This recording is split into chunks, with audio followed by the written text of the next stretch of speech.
Here we go. This is Freethought Forum, a program by the Atheist Society of Knoxville and the Rationalists of East Tennessee. I'm Faithless Forrest. And I'm Joe Barnhart. And we want you to know that if you don't believe in God, you're not alone. Right here in East Tennessee, you can find free-thinking atheists and agnostics. This is a show for them and for people interested in a life free of supernatural beliefs. Okay. On today's show, we're going to talk about the origin of evil and maybe the various explanations for it.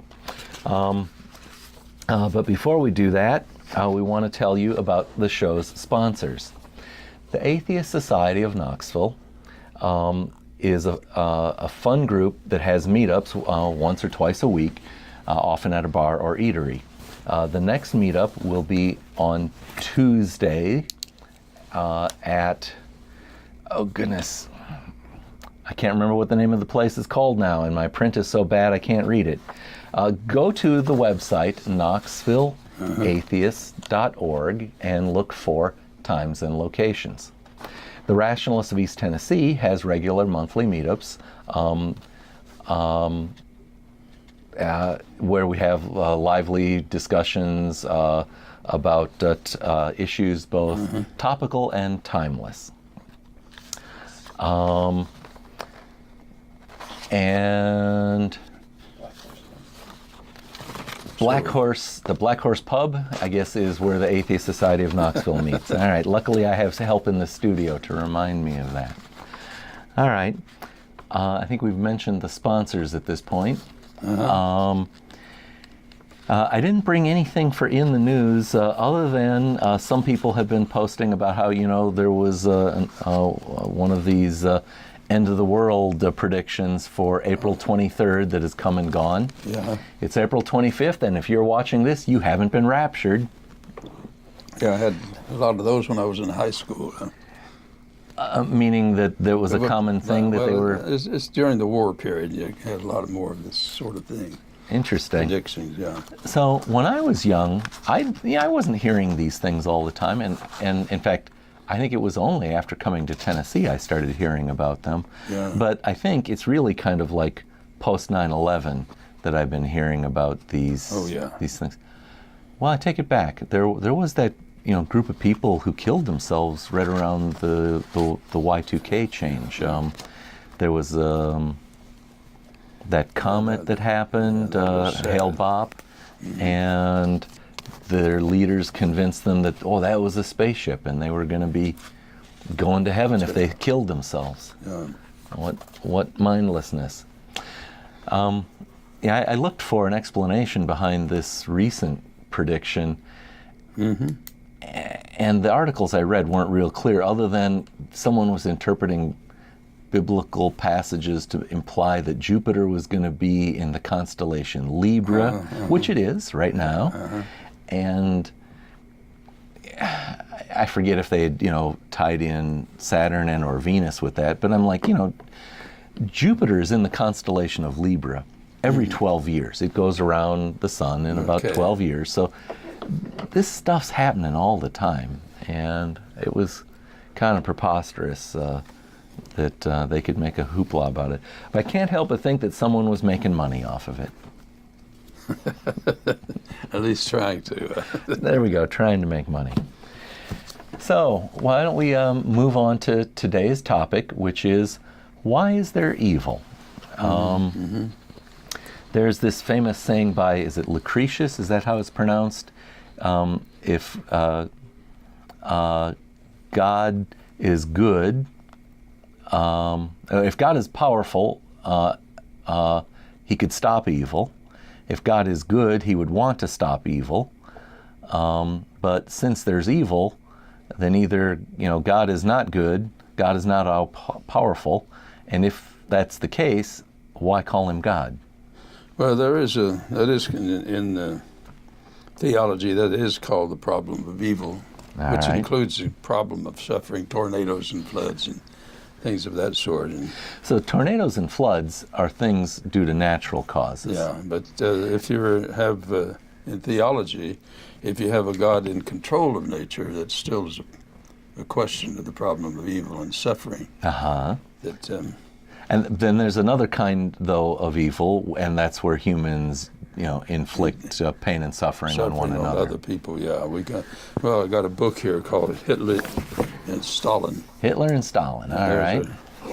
Whole cultures of Hitler's intent to incarcerate the Jews and put them in concentration camps, and the Stalin incarcerated an awful lot of people too. And starve people to death, Yeah. and send them to work to death in camps and so on. So, I remember asking a preacher friend of mine, I said, when I read your view of hell, it reminds me of Stalin and Hitler. I mean, why would God send people to hell forever and ever? And that's a concentration camp. That sounds like Hitler. And at least Hitler put the Jews to death, some of them, but you want to, in your theory, want to torture them forever and ever. And I said, I think of you as, there are different kinds of atheists, but you call yourself a theist, but your God doesn't measure up to anything good and decent, it seemed to me. So in other words, a God that would do that is not a God worth worshiping, so to speak, or admiring. No. Yeah. It's called the amity-enmity complex. That is, you have love for insiders and hostilities toward outsiders. So amity is to refer to in love, it's like affection for that's the in group, and then to hell with, and literally to hell with outsiders. And that's part of that religion, and of course, not all Christians hold to that. And I mean, there are different Christians, and I imagine there's differences among Muslims too, because I've met some awfully nice Muslims, and they wouldn't strike me as being this kind. Within all cultures, there's going to be people who whose enthusiasm for their holy books is of varying degrees. And then Stalin, who was an atheist, apparently had the enthusiasm for Karl Marx, but it was worse than Marx. Marx, I don't think, was that evil. I've not read any substantial portion of Marx or communist ideas.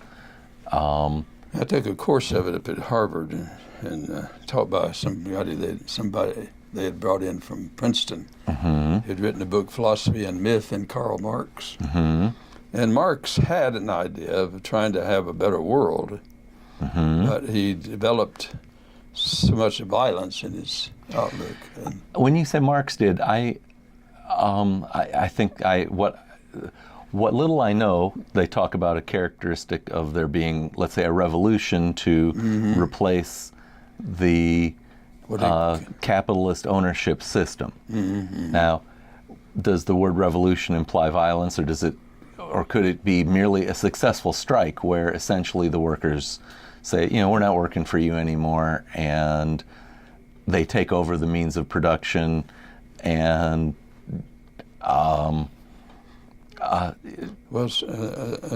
Marx understood both, but you do have people who who take it to be strikes, peaceful protests, and people using their free will, but not violence, and that's another ball game altogether.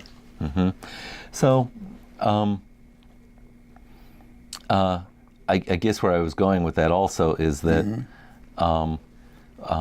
things I did learn in history is that in Russia, when the revolution came, a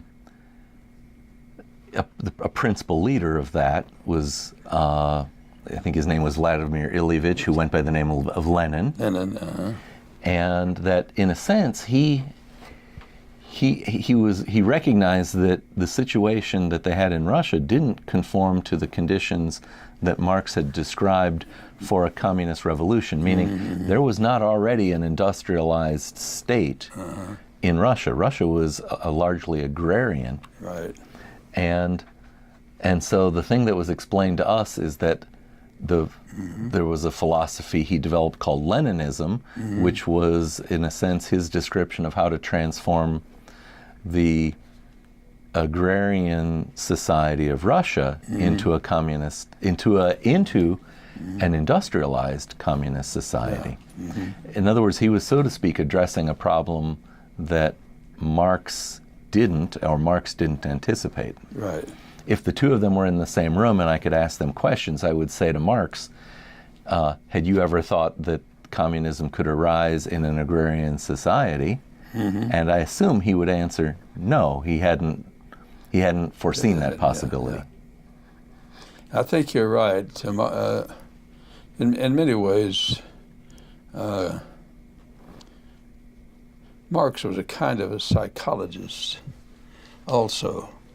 He was looking at he borrowed a lot from George Hegel, and about the dialectic. And he thought of the dialectic as part of the human condition, and those who have and those who don't.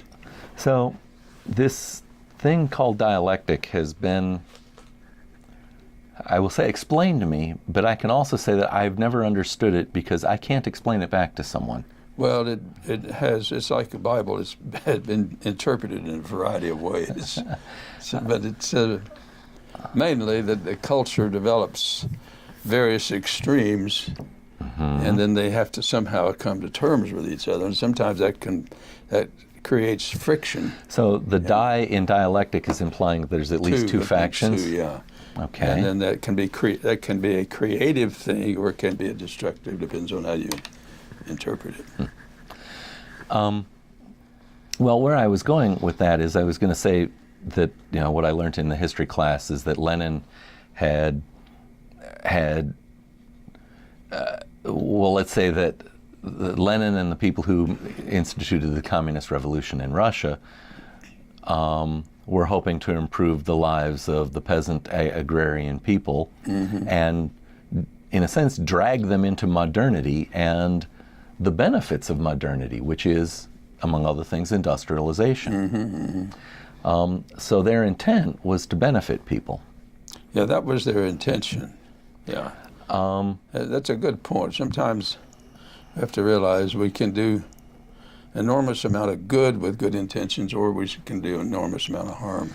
One of the things that was said in my history class is that, in a sense, a promise that the Soviets followed through on was to raise the educational level of Russia. Russia was nearly illiterate at the time of the revolution, but so that would have been 1917, I think. By the time World War II rolls around, just about 20 years later, 1939-ish or so, they had near universal literacy. So they built a lot of schools, and they got schools functional to where, I don't know the exact numbers, but meaning, would it have been 99% or would it have been 80%? But it was certainly way different than the largely illiterate situation of the Russian agrarian society. And that let them build an industrial infrastructure that it had help, but they stood up to the Nazis that were already heavily industrialized. They had a tradition of industrialization for far, far longer. So, as ghastly as it all turned out, you can look at that and say, you can argue there were some successes there. Sure. If by successes meaning Hitler was not able to overcome them and subjugate them, and if Hitler had had his way, he'd have exterminated them. Oh, he would. Yeah. The death camps that were the Holocaust, it was his intention to bring to all of the Slavic people of Eastern Europe and the Soviet Union. Whether Hitler would have been stopped by his own people is another question. If he'd gone that far, that's another. If the Soviet Union, if it had been Russia and still largely agrarian, the Nazis could have rolled right over that and taken it over. Their tanks, yeah. And And that would have given the Nazis all of the assets of like Northern Asia. Yeah, sure would. They'd have had assets far greater than what is in North America that we used. Well, Stalin to came defeat. in a situation in which he wanted to mobilize, of course, dealing with the war and everything. And he turned out, however, to be just as bad as Hitler. So, Lenin had died before World War II started, and through political maneuvering, and by that we mean killing one another, Stalin rose to become the totalitarian leader. Yeah. And in fact, I think that's an important thing to talk about. Both Hitler and Stalin acted as totalitarian leaders. I think you're right. And the thing that can be most condemned about their rule is the totalitarian nature of it. Yeah, all of it presumably had good motives, but whenever you have a situation which you feel repressed and put down and defeated. I mean, I read an article recently of a person said he wanted to kill everybody. I mean, he was just so filled with anger and rage that he would just come out and say that. Now, I think you have some of this in the Bible with the doctrine of hell. I mean, so, you have to be honest about it. The doctrine of hell is just plain meanness. There's no other word for it. There is a, so to speak, a delight in describing the suffering of others that comes across from the Bible. If you took it seriously, all the Jews who did not convert to Christianity, who were in the Holocaust, were going to be removed from the Holocaust and sent to eternal hell, which is worse than what the Nazis did. And to attribute that kind of belief to a God, it seems to me to be utterly perverse. Yeah. So I have to admit, I feel some degree of discomfort as you speak about those things, because in a certain sense, I treat Yahweh and the Bible as fairy tale, and it does feel in a way sort of almost wrong to the victims of the Holocaust to even be talking about a fairy tale in the context of the real suffering they had. It is as awful as the Bible is. I feel conflicted talking about it. I know what you're saying. Is there a phrase for the conflict I'm feeling? I'm sure I'm not the first. Well, I'm looking at it from a psychological point of view. That same kind of psychology goes into both. We're looking at it from the safety of not having to live with the horror of the Nazis. Yeah. I was old enough to have been living and listening on the radio mostly, but before television. For World War II. World War II, and I remember the very day when of Pearl Harbor. I remember listening to that live on radio and asking my mother about it. And, in fact, I remember I was in Mikey Lentz's house. We were playing airplanes together. And my mother said, "Boys, this is serious." I mean, we didn't realize how terribly serious it was. But we had relatives who went. I had Uncle George and Uncle Jack and others went over and fought the Nazis. And of course, part of my background is German. So we were, and I studied German, and I came to appreciate Luther and others, and then wondering how in the world the Germans could have been taken over by this Hitler. There's an expression I hear from time to time when they talk about. I think they'll say the word Hitler and they'll say Brahms as to be the extremes. Brahms makes this beautiful music. Oh, gotcha. Yeah. And then there's Hitler, and the German people produced both. Yeah, the beauty of all the music and some of the great literature, and So I also feel some degree of discomfort when I say the German people produced both, as if it was something that could have happened only by the German people. I got you. No, the circumstances. to think that we are not susceptible to that is to assume a superiority That's a good point. It was on our part that we don't have. Yeah. It's not realistic. Oh. I heard today on the news that there is the opening in, I think it's Montgomery, Alabama, of a museum about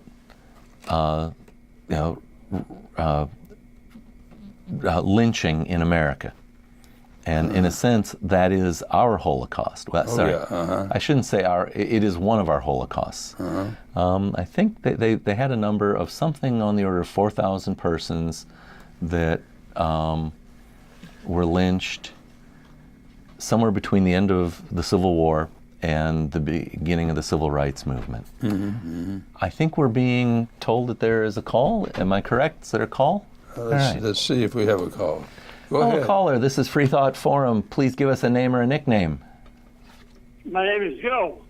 Hello, Joe. Speak up. Please, and speak up and give us, ask us a question or a comment.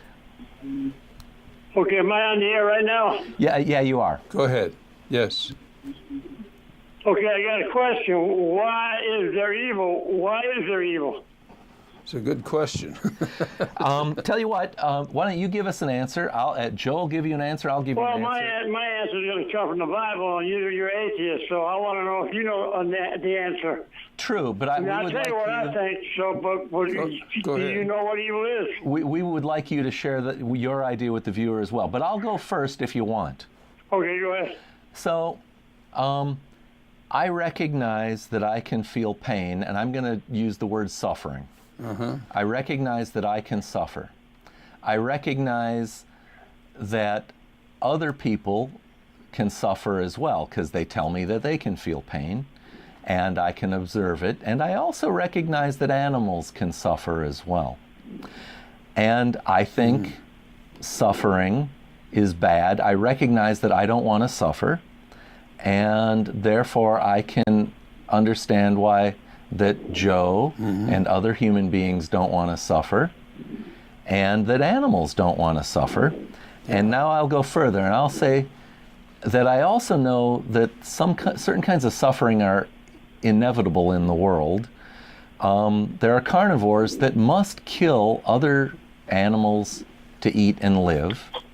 It's in Well, let me ask you a question their nature. here. I haven't finished, though. I'm going to say I don't understand what suffering has to do with evil. I'm building towards that. So suffering happens, and I'm going to say that that evil is unnecessary suffering. So evil is being cruel to Intentionally. to sometimes. other people when I don't have to be. So notice what I said, that I recognize that certain kinds of things, like, carnivores have to eat other animals. And you and I have to eat, and although in principle you and I could become vegetarians, it's actually difficult to become vegetarians, to get, full diet. Vegetarians who pull it off successfully, I congratulate them. Even with animal killing, you try not to cause unnecessary pain. Yes. And those of us who have animals. So caller Joe, do you eat animals that have been killed? I really don't understand what eating animals or suffering have to do with evil. Why is there evil? And what I said is that unnecessary suffering is evil. That's how I'm defining it. Okay. You can argue that my definition is bad, but that's how I'm going to define it. Well, yeah, it is a very bad definition. But if I fall off the porch, I'm going to suffer. I didn't do anything evil. I just fell off the porch. Okay, Joe, give me an example of something that's evil. See if we know what we're talking about. Go ahead. Well, it's what you do. It's what you do wrong to an innocent person. Okay, that was pick the up same a gun and blow your brains out, that's evil. Yeah. See, But Joe, that is the same thing I said as well. You don't mind if we agree with you, do you? Yeah. The guy in the black T-shirt, he didn't say that. Correct. I will also say that my definition may be incomplete, and I reserve the right to add further things to it. There's a certain other kind of suffering, which is that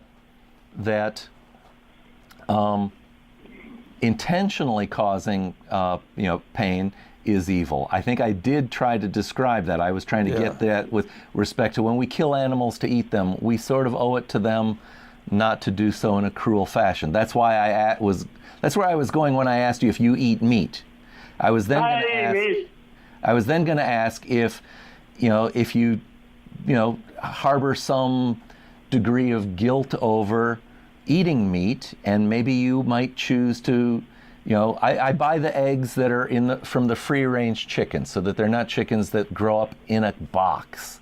That these chickens have a little bit of a life as they're making eggs for me to eat.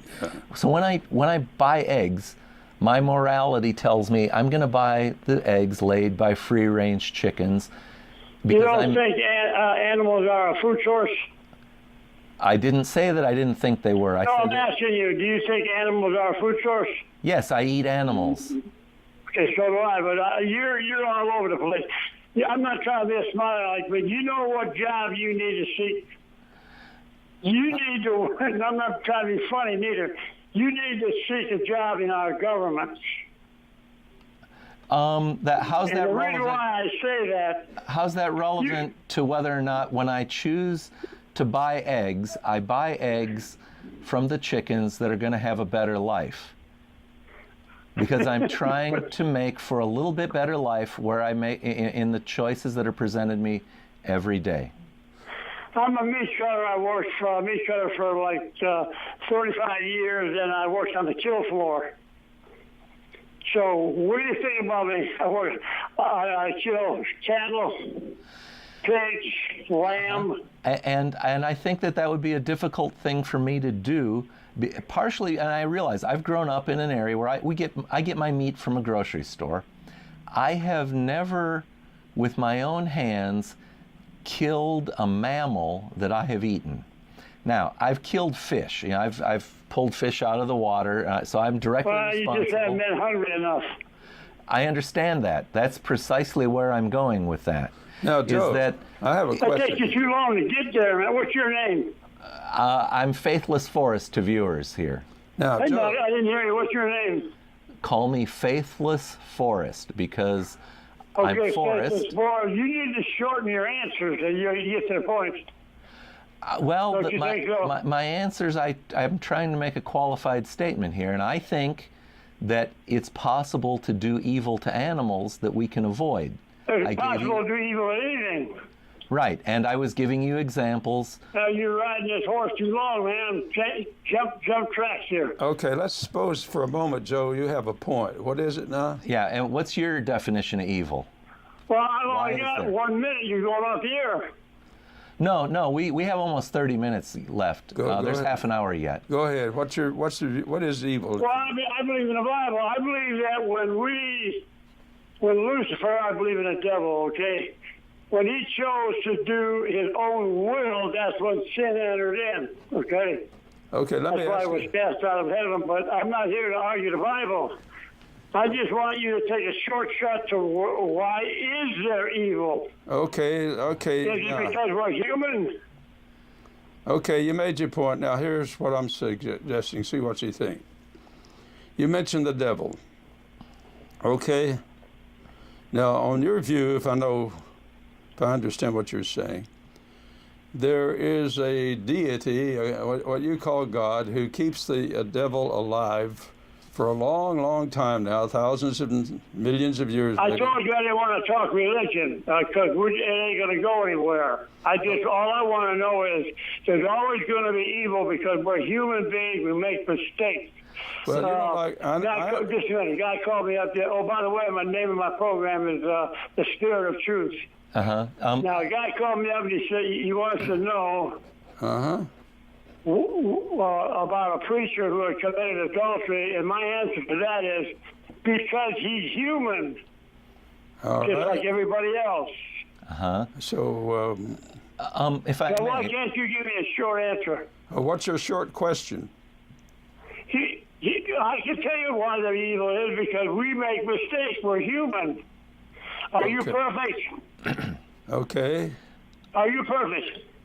Well, obviously not. Okay, that's why there's evil. Well, that's something. Man, this stuff is kindergarten stuff. Okay. But Joe, caller Joe, I have to say caller Joe because I got Joe next to me here. That's good. So Joe, you did the example of falling off your porch and hurting yourself. Yeah, that's not evil. I brought that on myself. But the suffering is evil, and you would try to. Why is it evil? minimize Woman that, suffers wouldn't in you? childbirth. Is that evil?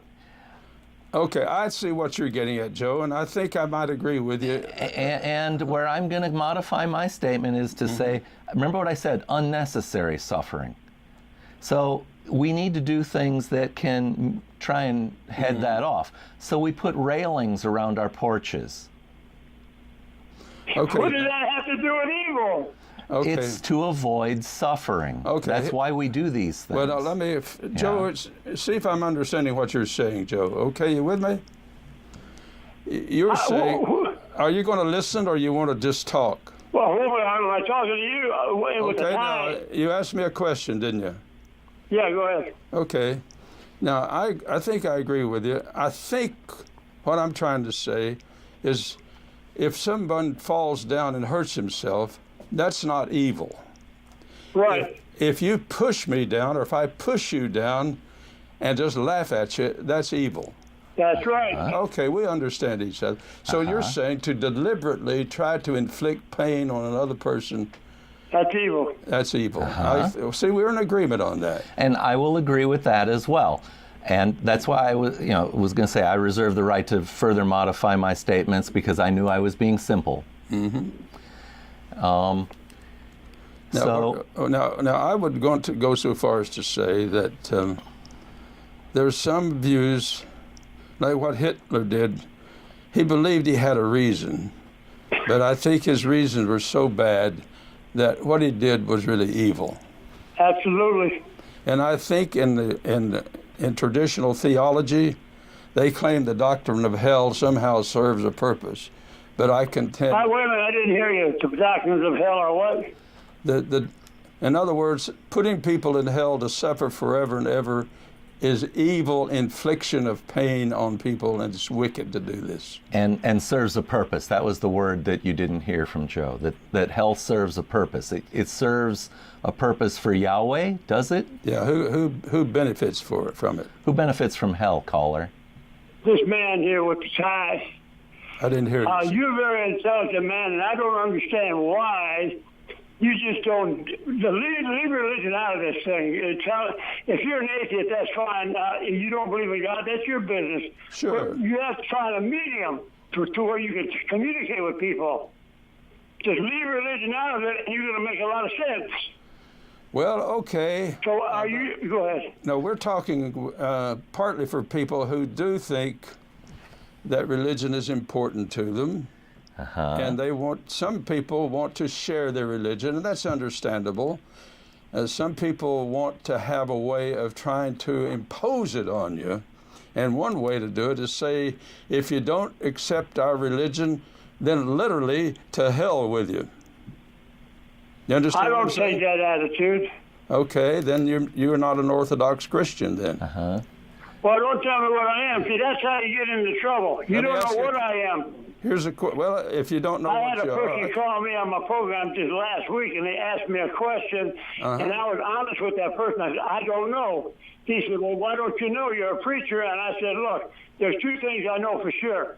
There is a God, and I'm not him. Why don't you ask God? Let's leave him out of the picture. Well, do you ever say anything about God? I constantly talk about God. It's a religious program. Okay, my point is whenever I say some things, here you are challenging some things I say, and that's fair enough.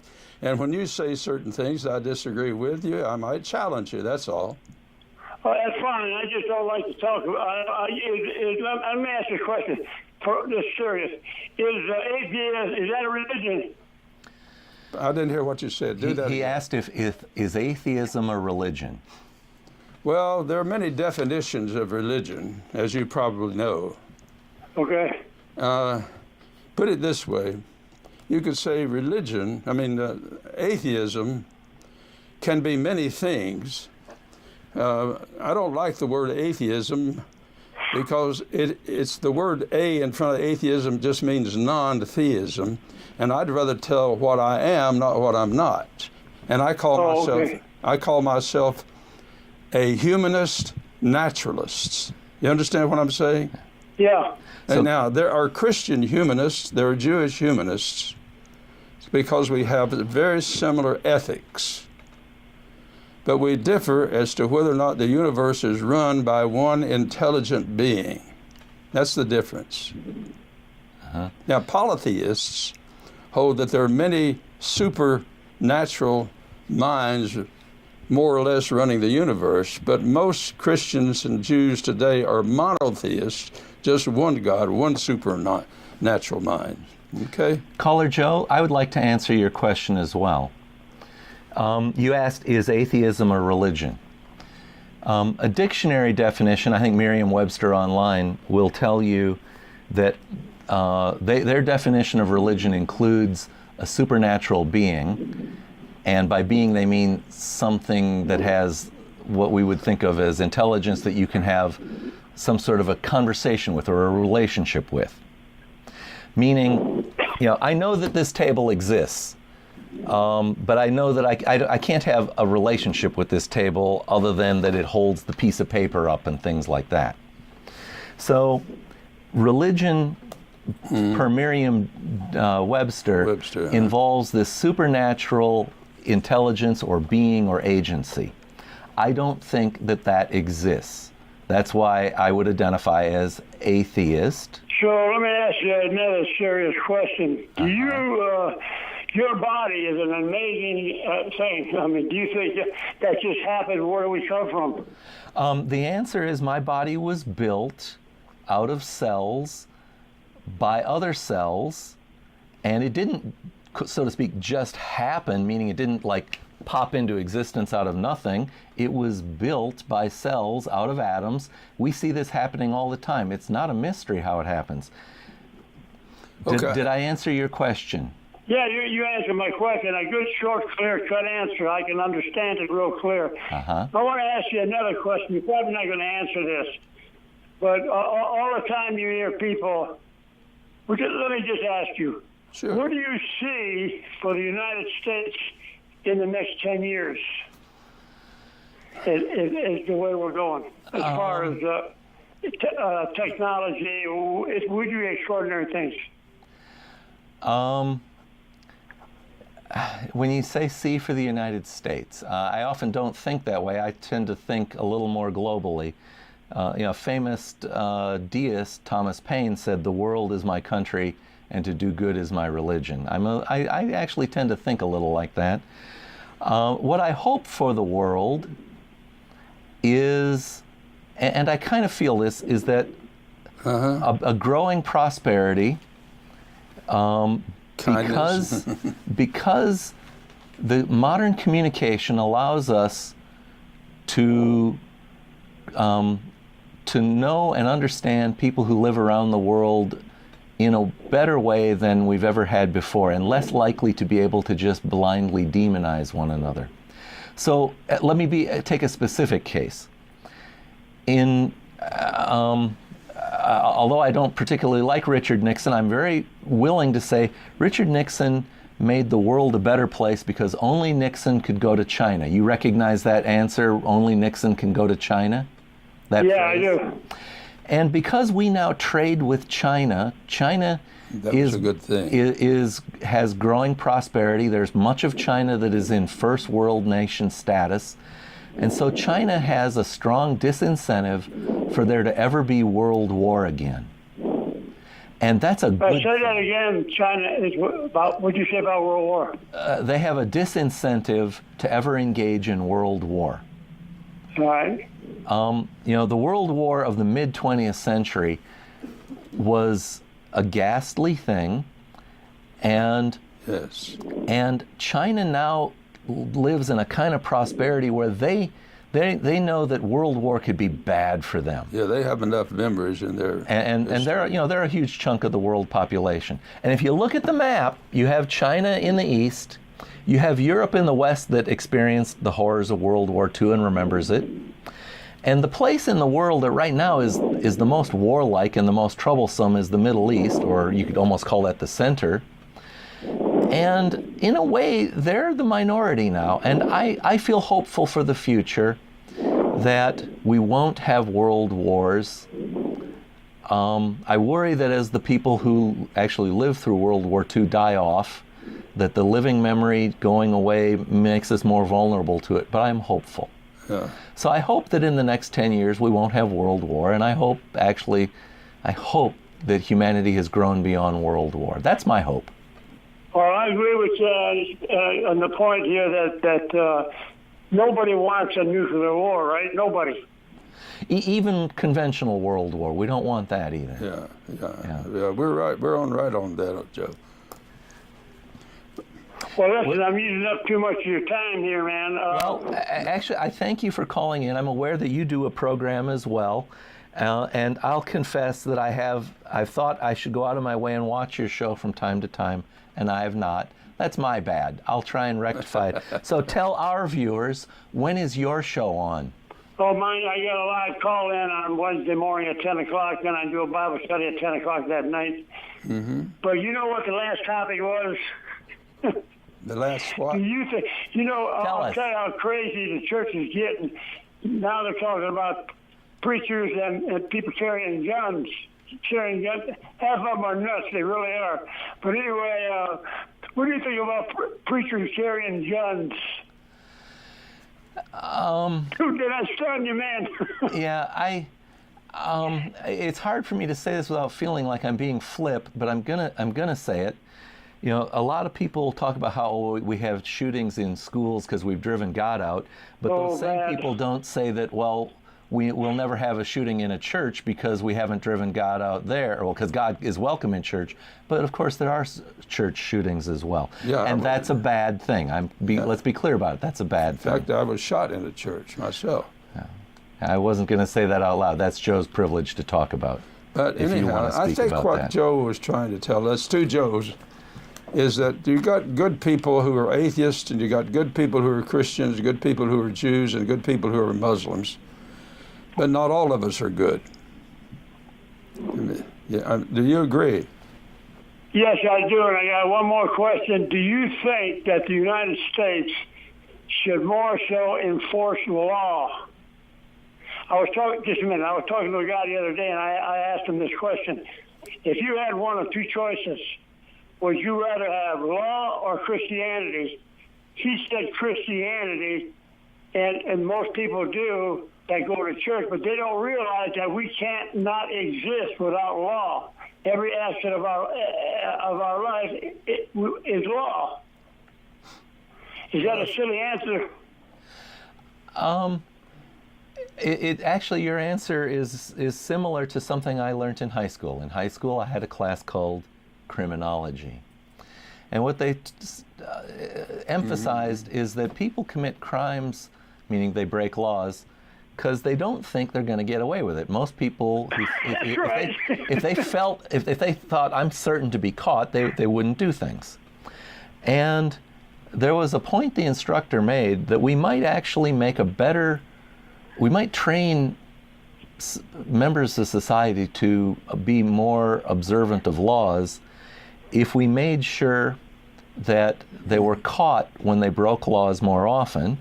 Now, what does that mean? Does that mean we got to have a policeman standing over every one of us? Half of all of Americans need to be police watching the other half? Or actually all of us need to be police?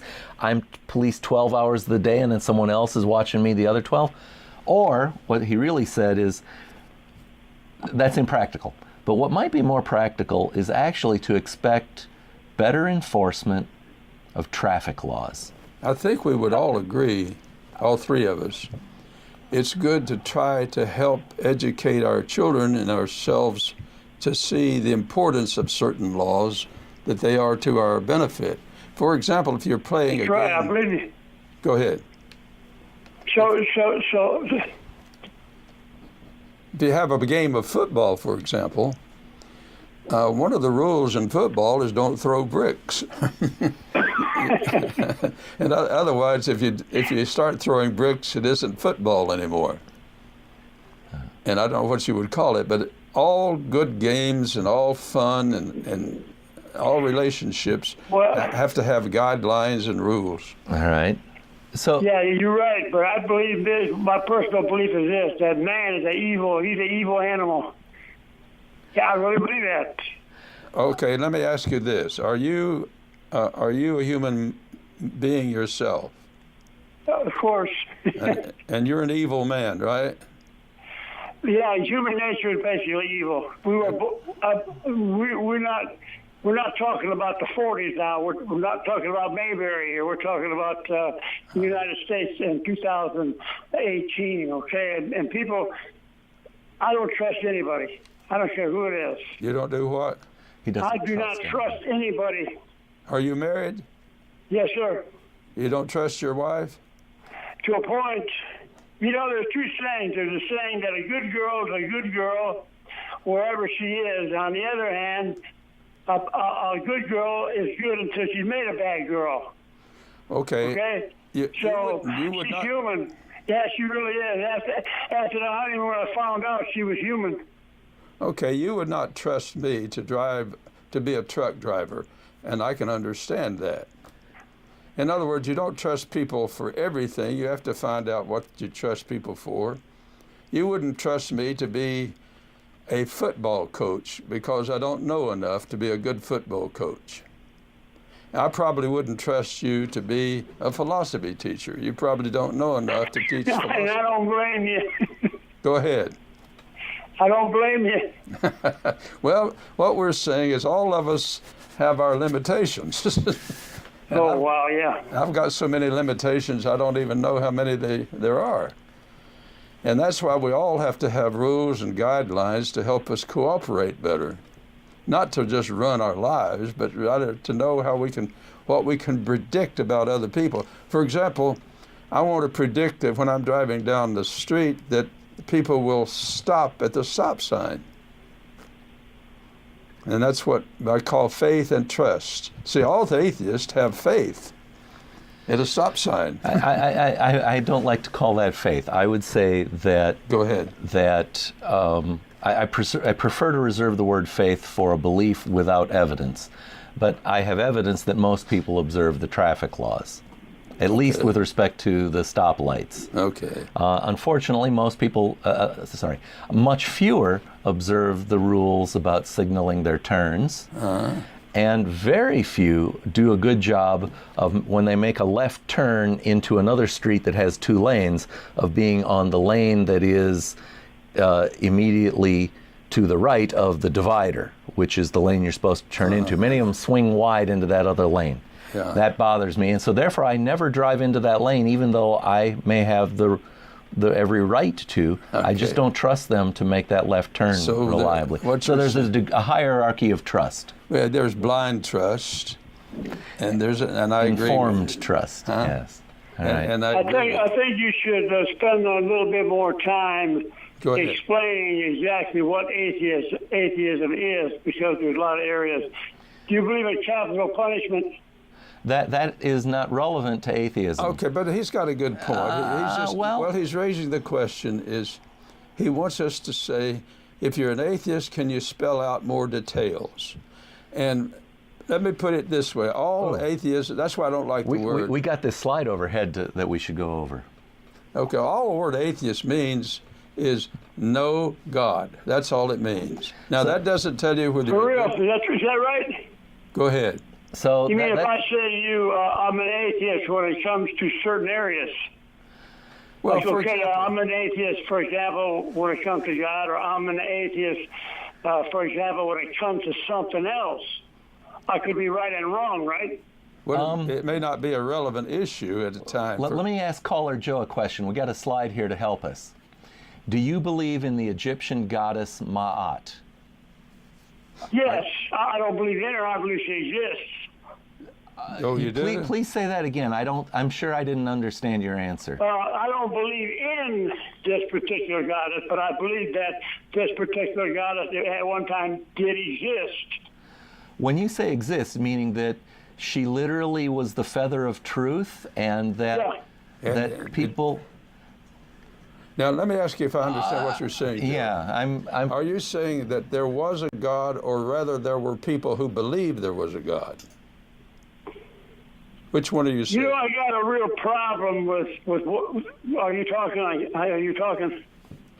I don't want to interrupt you. Were you talking? The Egyptian goddess Ma'at. Joe asked a ask your clarifying question over again. Yeah, it's one thing to say you don't believe there is a God, and another thing is you don't believe that other people believe in a God. That's one thing.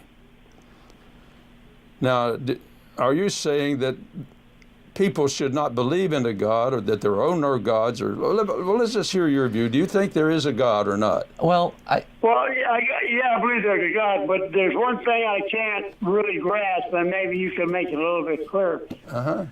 Jonah, for example, the Lord told Jonah to go to Nineveh, and Jonah said, "Now let them people go to hell." And what's in my mind, how could somebody say that to God? Well, first of all, in the Old Testament, there's a question as to whether they had the notion of hell. But I see your point.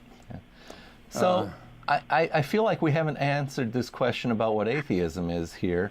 No, you haven't. And I think it's we got from you a very unexpected answer about Ma'at. Ma'at is the Egyptian goddess of balance or justice. So she fulfills a role in the judgment of the recently deceased, where the recently deceased is asked if they have committed certain crimes in life, sort of like sins. I'm trying not to use the word sin because that's a Christian construct. But before the recently deceased, his heart is metaphorically maybe weighed against the feather of truth, which is the symbol of Ma'at. That's why she's got a feather on her head here. And if the recently deceased has committed theft, his heart is weighed down by this evil, and instead of being allowed into the afterlife, his heart is fed to an animal. He's consumed, he's annihilated. So that's how the Egyptian afterlife judgment works. So do you think that for ancient Egyptians 5,000 years ago, that when they die, that they are judged against the feather of truth of Ma'at? Do you think that was real? Well, that's their beliefs. That's their conviction. Do you think that was real, though? I'm not asking if you think they believe it. Do you think that was real? Did that really happen? That's a rough question. Because actually, it's a loaded question, and I don't know that much enough about it. So I don't. I'm going to answer it by saying I don't think it's real. So if we can get the slide back with the 4 question and answers. So up on the top here, above Joe, it says atheist and agnostic. So the word agnostic is an assertion about if we know something. Now, I think that Ma'at is not real, that she is just made up because it's simply preposterous. Now, what you're saying is you do believe that they believed it. Yes, I understand that they believed it, but I don't think Ma'at is real because I don't think there is this feather of truth kind of thing. I may actually, you don't believe that she existed? It's all in their minds? Correct. Just like the ancient Aztecs had gods that were like the reincarnated 4th version of the sun. I think we may have a slide with the Egyptian, the Aztec god of the sun. The Aztecs tell this story about how there were previous suns, and then a new sun was going to be created by an old god jumping into a fire, and that made the 5th sun. I don't think that happened either. Let me give you another example. There's a lot of gods I don't believe in. But the important one usually for you and I is Yahweh, the God of Abraham. Now, I think Yahweh, the God of Abraham, is man-made myth, just like those others. The reason is that in his book, there are magic snakes. There's the talking snake in Genesis. And in Exodus, we have Aaron throwing down his staff or his rod, and it becomes a snake. And Pharaoh's priests run up, and they throw their rods down, and they become snakes, and one of them eats all the They others. got a talking mule. Yeah, I don't believe any of that happened. I think that's man-made myth, just like the flying horse of Pegasus of the Greeks. Yeah. Our So let me ancestors- ask you this: in a lot of magic today, is there such a thing as demon magic? I don't think so. I think humans are capable of attributing to magical spirits or magical ideas things they simply don't understand. They can believe in it, but it doesn't make it true. Yeah. For example, Well, let me give you an example. okay. We got 4 minutes now. I can claim to be a multimillionaire, okay? Now, you can believe that I exist, but you wouldn't probably believe that I'm a multimillionaire. You see what I'm getting at? Yeah. Well, I guess we're... So, Caller Joe, we have... I know you're out of time, about 3 really, minutes I left think you're going to make some headway if you can really explain on the next program the different types of atheists. That's a good There are question. different kinds. I don't. I got a common sense, but there are different kind of atheists. Well, one of the slides we have is called polyatheism, and by that I mean there are many gods that I don't believe exist. And there are different types of atheists in terms of what they believe regarding ethics and morality. But Joseph Stalin is an atheist, but I'm certainly not a Stalinist. and that's merely that he at least claimed he didn't believe in a god. That's all. Yeah. Hey man, I'm sorry to take up all this time, but I just about talked the program away. But Thank you for calling, though. Oh, that's very useful. Thank you. Because that lets us have insight as to what our viewers think. So we wish you a good evening, and feel free to call again. Hey, thank you, Jose. take care. Take care. Thank you. Goodbye then. All righty. So And that's a good program. Types of atheists, like you got types of Christians. There are types of Christians. They're greatly different among themselves. yeah. Well, I would simply say that I parse it differently, Joe. I would say Okay. you're a Christian if you think there was a person named Jesus who was supernatural, a deity. And if you're a Catholic and believe that in one way or another, you're Christian. And if you're Protestant, if you're old Orthodox, so long as you think there was a Jesus and he was supernatural, you're a Christian.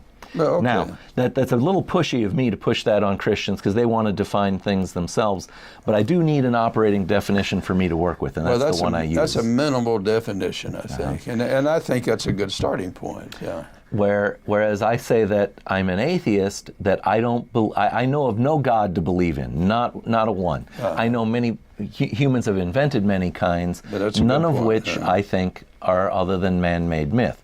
Flying horses, talking snakes.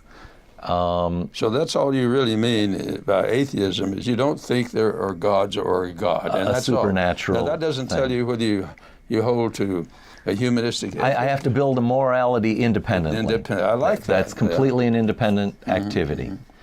Well, we're down to a minute yet. Oh, let's put up the slide here about the Gail Jordan visit. We only have a minute, and we better cover that. So the Rationalists of East Tennessee has an annual public speaker, and that's this Sunday. So it's April 29th. I think it's 1 o'clock. You better check our website. It says 2 p.m. I hope that I've done that correctly. 2 p.m. at the Goins Auditorium building and the Pellissippi Community College on Hardin Valley. Gail ran for public office, and she was branded Tennessee's most dangerous woman by the I think he was the lieutenant governor of the state.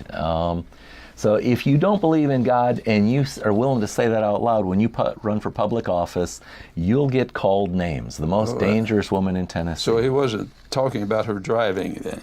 Apparently not. Apparently not. Okay. So this has been Freethought Forum TV. We're here, and you can be too, and not alone.